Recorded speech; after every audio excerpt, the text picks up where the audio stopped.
విదేశాంగ శాఖ మంత్రి ఎస్ జయశంకర్ శనివారం మాల్దీవుల అధ్యక్షుడు మహమ్మద్ మయిజ్జుతో భేటీ అయ్యారు. 3 రోజుల పర్యటన నిమిత్తం జయశంకర్ నిన్న మాల్దీవులకు వెళ్లారు.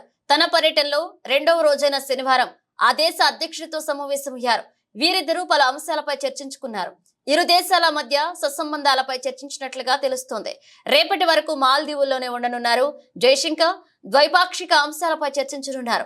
జయశంకర్ చివరిసారి 2023 జనవరిలో ఆ దేశంలో పర్యటించారు. ఆ తర్వాత మయిజ్జు ఈ ఏడాది జూన్లో మన దేశంలో పర్యటించారు. మాల్దీవుల ప్రధానితో భేటీకి సంబంధించిన ఫోటోను జయశంకర్ ఎక్స్ వేదికగా పోస్ట్ చేశారు. అధ్యక్షుడితో భేటీ కావడం విశేషమన్నారు. భారత ప్రజలు, ఈ ప్రాంత ప్రజల ప్రయోజనాల కోసం భారత్ మాల్దీవుల సంబంధాలను బలోపేతం చేసేందుకు ఇరు దేశాలు కట్టుబడి ఉన్నాయని పేర్కొన్నారు. మయిజ్జు మాట్లాడుతూ భారత్ తమకు ఎప్పుడూ మిత్రదేశమే అన్నారు. తమకు అవసరం వచ్చినప్పుడల్లా సహాయాన్ని అందిస్తుందని గుర్తు చేసుకున్నారు.